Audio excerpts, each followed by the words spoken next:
In today's video, I'm going to teach you how to transfer subtasks from one task to another in Asana. This is a super handy skill, especially if you're working on dynamic projects where tasks change and you need to keep everything organized. Let's dive in and make the process as simple as possible. To start, you'll need to open the task that contains the subtask you want to move. This first step is crucial because you need to begin with the correct parent task.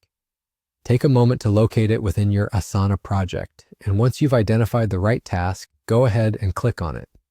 Now with the task open, the next step is to click on the subtask itself in order to open its details window. This window is where you'll find all the information and various options connected to that subtask. Think of it as your control panel for making any necessary changes or updates.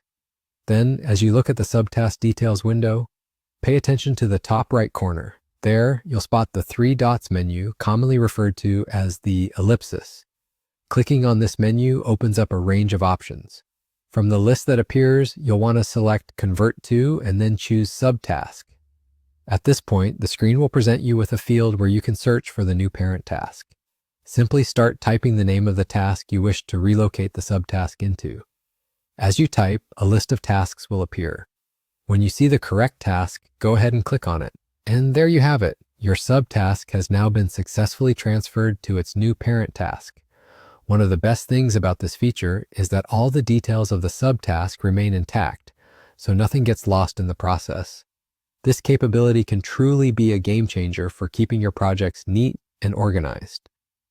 Whether you're adjusting project structures, reassigning smaller tasks, or simply striving to make things clearer for your team, having the ability to transfer subtasks ensures that everything runs smoothly. It's a small but powerful action that can significantly boost your efficiency. That wraps up today's tutorial. I hope you found this walkthrough helpful and that it makes your task management in Asana even more effective. Don't forget to like, subscribe, and hit the notification bell so you won't miss future Asana tips and tutorials. Until next time, keep your projects organized and your workflows efficient.